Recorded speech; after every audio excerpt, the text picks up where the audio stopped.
ಮನೆಯ ಗೇಟ್ಗೆ ಬೀಗ ಹಾಕಿದ ಆರೋಪ ಮಹಿಳೆಯಿಂದ ಪೊಲೀಸರಿಗೆ ದೂರು. ಮಧುಗಿರಿ ತಾಲೂಕಿನ ದೊಡ್ಡೇರಿ ಹೋಬಳಿಯ ಹನುಮನಹಳ್ಳಿ ಗ್ರಾಮದಲ್ಲಿ ಅವಮಾನೀಯ ಘಟನೆ ನಡೆದಿದ್ದು ಗ್ರಾಮಸ್ಥರಲ್ಲಿ ಕಳವಳ ಮೂಡಿಸಿದೆ.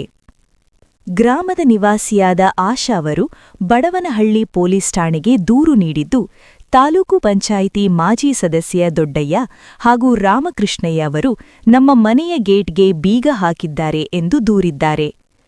ಈ ಬಗ್ಗೆ ಪ್ರಶ್ನಿಸಿದಾಗ ನನಗೆ ಹಾಗೂ ನನ್ನ ಪತಿ ಹರೀಶ್ ಅವರಿಗೆ ಅವಾಚ್ಯ ಶಬ್ದಗಳಿಂದ ನಿಂದಿಸಿ ಹಲ್ಲೆ ನಡೆಸಿದ್ದಾರೆ ಎಂದು ದೂರಿನಲ್ಲಿ ತಿಳಿಸಿದ್ದಾರೆ.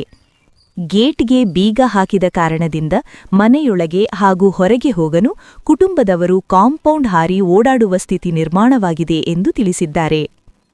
ಈ ಘಟನೆ ಬಗ್ಗೆ ಸಾರ್ವಜನಿಕರು ತೀವ್ರ ಅಸಮಾಧಾನ ವ್ಯಕ್ತಪಡಿಸಿದ್ದು, ಯಾವುದೇ ಸಮಸ್ಯೆಗಳಿದ್ದರೆ ಕೂತು ಮಾತುಕತೆ ಮೂಲಕ ಬಗೆಹರಿಸಿಕೊಳ್ಳಬೇಕು.